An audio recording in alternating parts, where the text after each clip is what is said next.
ang 118 na pakleta ng hinihinangan.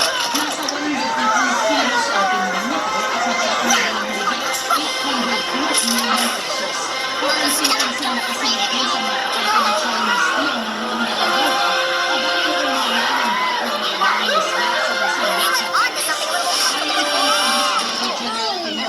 Iniimbestigahan kung may kaugnayan sa isa't isa ang mga insidente ng narko-regulador. Halos pareho